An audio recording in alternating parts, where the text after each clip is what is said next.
The Bible remains one of the most popular books in the world. But what do we know about the creation of its New Testament? In this podcast series, Archbishop Mark Coleridge, the leader of the Archdiocese of Brisbane, Australia, and a doctor of sacred scripture, focuses on the extraordinary story behind the New Testament. We hope you enjoy the words that make the world.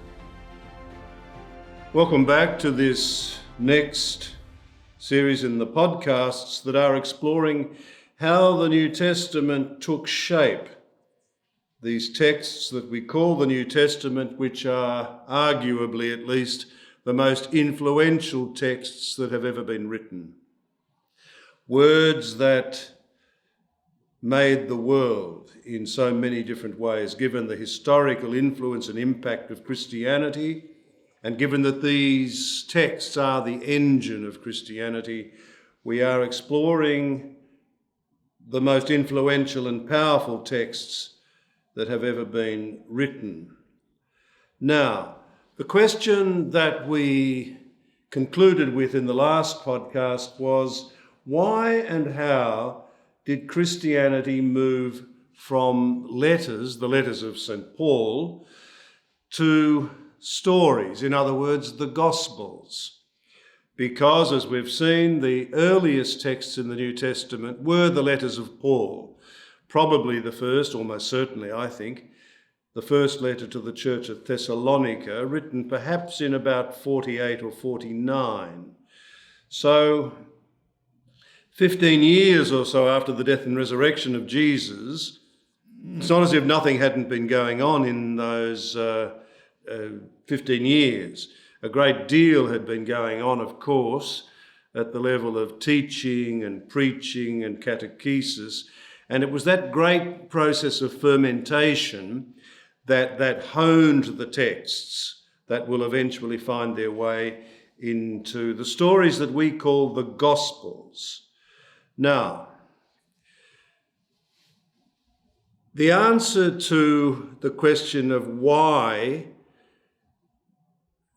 the early church moved to story is found in the question of why is the whole Bible cast as a story? Because it was a very deliberate decision of our forebears in faith who put the whole Bible together to cast the whole thing as a story. Not everything in the Bible is narrative or story, but the whole framework is narrative. The whole thing is cast as a story. In fact, in the Bible, you find every literary form known to the ancient world. So into this huge grab bag of literary forms, you find a framework that is narrative. It is cast as a story. And the question is, why did they do that? The answer to that question is found if we reflect upon the simpler question of what is a story and why is the human being addicted to story. We all are in all kinds of ways. And God understands that. God knows not only that we are addicted to story, but he knows that we need story. So why do we need it? Now, a story in its simplest form has a beginning, an end, and a middle. No great revelation there. And the art of storytelling is to join the beginning and the end, neither too simply or predictably, nor in a way that's too complex and confused. Because if it's too simple and predictable, the story becomes boring and I don't read on. I never make it to the end.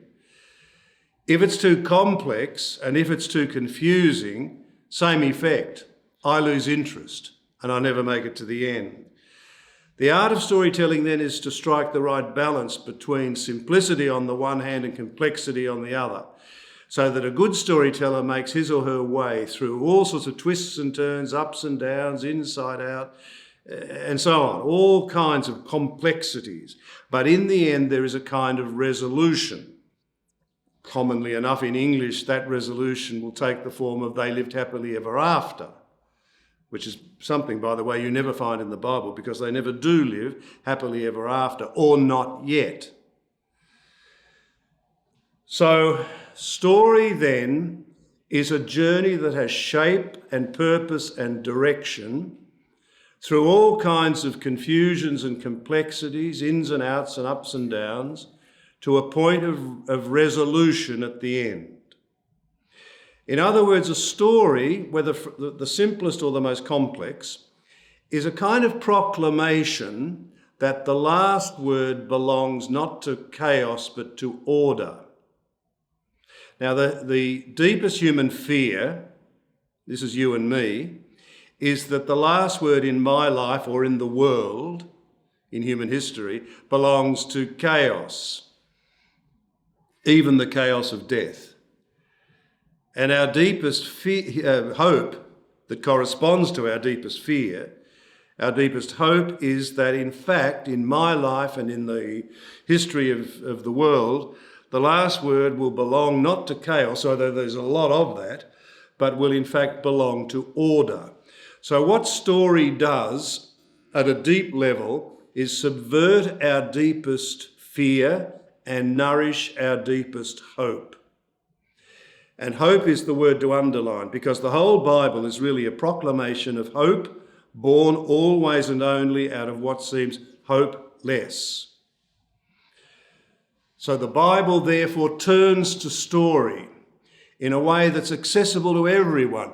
The great stories of the Bible were not written for experts. They were written for communities that had a bit of everything. So that the stories were written so that everyone would get something, whether the greatest scholar in the world or some child listening to a story. Everyone would get something, but no one would get everything. So these are community texts. They're not elite texts. They're made for everyone. Because everyone needs story, because everyone needs the kind of hope that story feeds. Now, to understand why primitive Christianity then obeys the deepest impulse of the Scripture, you have to ask yourself about the experience of what seemed to be chaos or hopelessness in the early church. And to find that kind of thing in the experience of the early church, again, these texts are, none of the texts of the New Testament are ivory tower texts. That they're written to meet real and urgent human need and to answer deep and urgent human questions. That was true of them back then, and it's no less true of them now. The first of the Gospels to emerge was the Gospel of Mark. Now keep in mind too that the form of the Gospel is a literary form, a kind of text that the world had never really seen. The Gospels have antecedents in ancient literature, but there's nothing quite like the Gospel before it.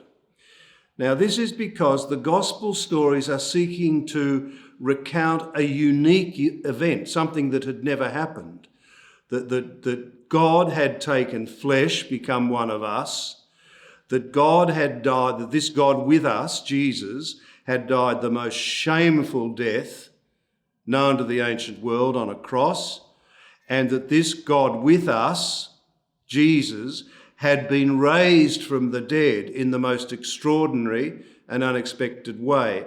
To recount that kind of story required another kind of form. You couldn't just rely on what was conventional to describe something that was so radically unconventional. So the world had never seen anything quite like what we call the Gospels.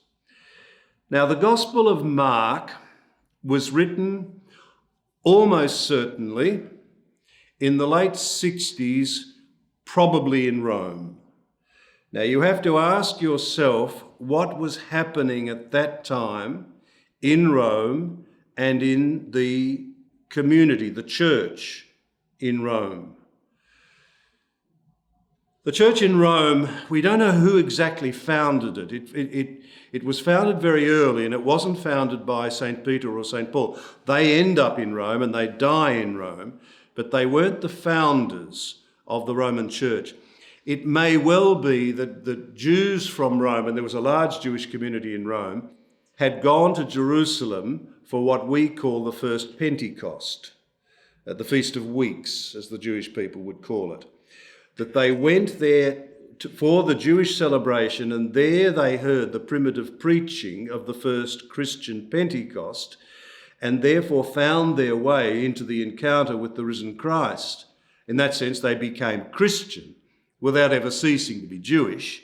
And then they returned to Rome after their pilgrimage, and they become the seed of the Roman Church, which for a very long time had a strongly Jewish Christian character. So this community, established early, grew in strength, but then when Nero becomes emperor, there is a moment in their life, the like of which they had never experienced before. Because what happens, and the story is well known, that Nero decides to use the Christian community in Rome as a scapegoat for the great fire that destroyed much of the city, and which Nero himself may have, in some sense, lit. That was widely rumoured, and there are possible reasons to support the claim that it was the emperor himself who was responsible for the destruction. So to deflect blame from himself, he finds the church, the Christian community in Rome, a convenient scapegoat. So there is a kind of persecution, the like of which Christians had never seen before. There may well have been, not so much in Rome perhaps, but elsewhere, sporadic persecutions, but nothing like the persecutions under the Emperor Nero. Because under Nero, being Christian became like being Jewish under Nazi Germany. You didn't have to do anything against the law. Just by being born Jewish or being Christian, you became liable to capital punishment. Just being Jewish in Nazi Germany or being Christian in Nero's Rome was itself a capital offence. And some of the modes of punishment were, to put it mildly, atrocious, without going into the detail here. So here you had a community of believers, flesh and blood, just like you and me. These were not Superman and Superwoman. They were ordinary human beings who had found their way to Jesus Christ, crucified and risen, and in the encounter with him, they had heard a great promise, and the promise was of peace and endless life and a joy that nothing could destroy or contain. So the promise was great and the experience was powerful. Now, however, what they're finding is that being Christian is going to cost them their life. They can hear the lions roaring in the background. They're being fed to the lions for lunch.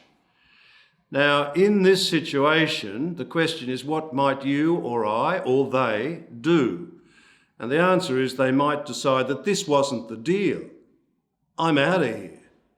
This wasn't the promise, that I was going to cop this, the horrors of Nero's persecution. So the whole Roman community is at a point where it's threatened with breaking apart completely, collapse. Now, it's that new and dramatic circumstance, it seems to me and to many, it's that new and dramatic circumstance where it really was a question of life and death for the Roman Church, that the evangelist whom we call Mark takes up his pen and begins to write a story that will change the world. He writes it in Greek, though it's clearly not his mother tongue. It's a fairly simple, even at times crude Greek that is being written by someone whose mother tongue was a Semitic language. In other words, it's a very heavily Semitic kind of Greek. And Mark is one of the texts that you use if you're teaching beginners Greek, as I did for some years, because the Greek is simple. It's a good place to start. So he begins, a beginning of the good news of Jesus Christ, the Son of God. Very simple words, but words that will eventually change the world.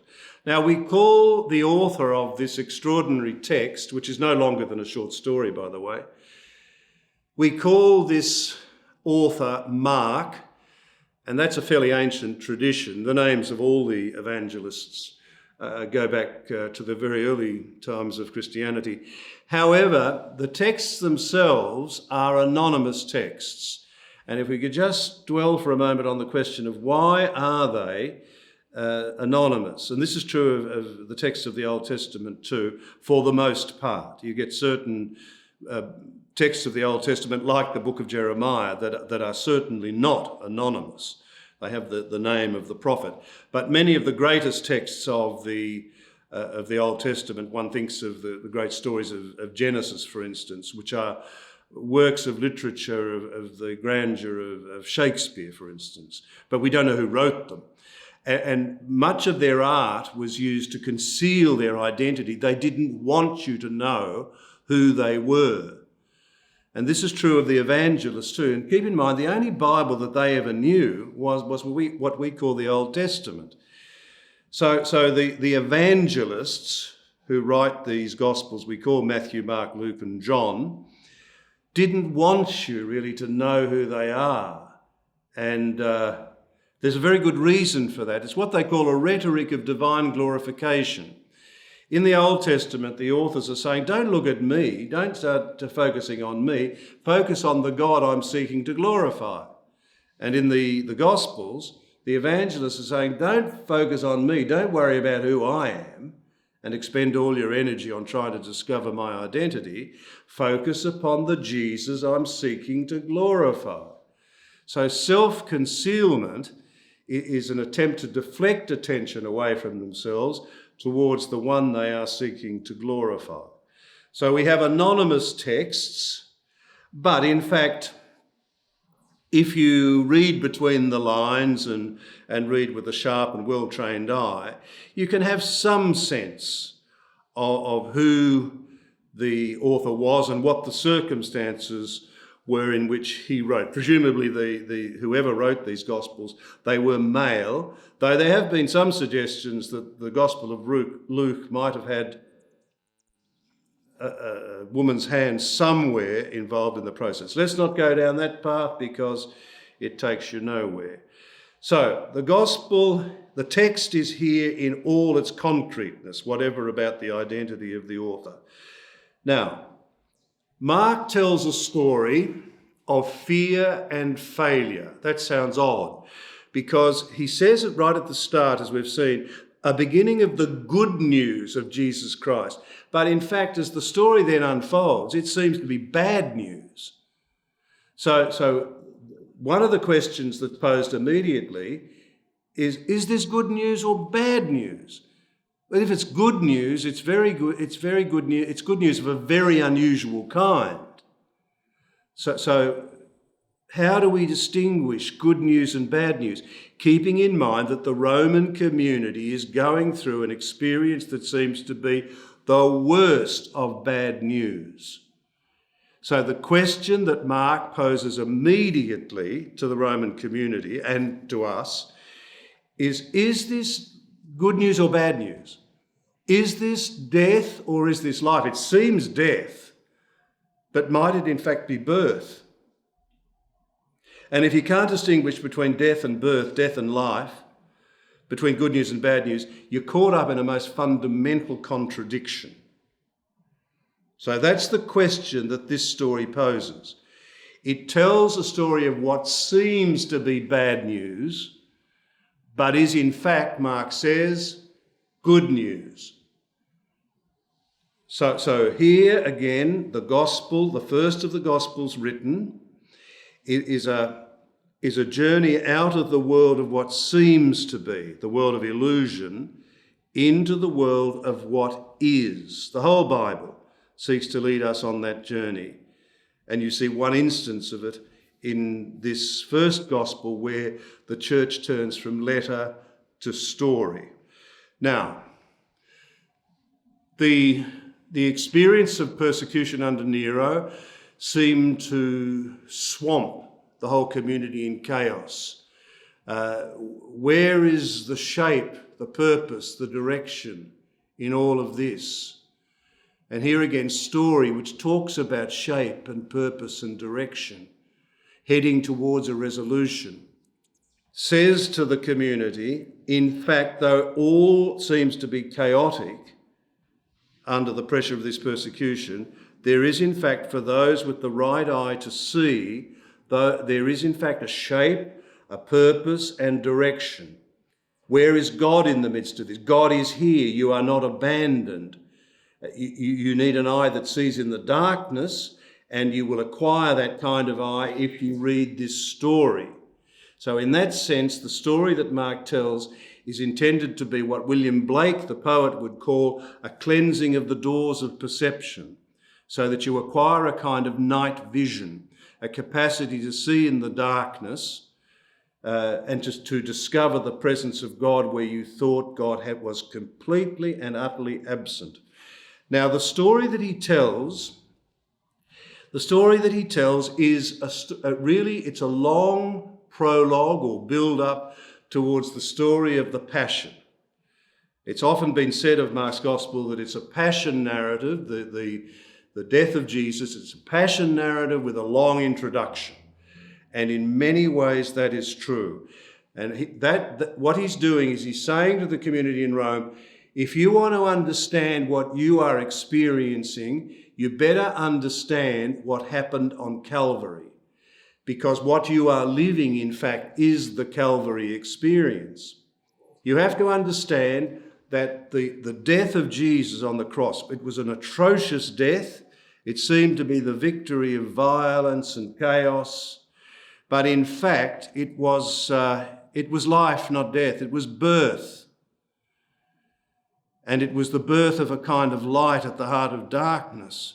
So you will only learn to understand and interpret your experience of persecution under Nero if you interpret it in the light of the cross of Jesus. The cross of Jesus isn't once upon a time, it's here and now, and that's what you're experiencing.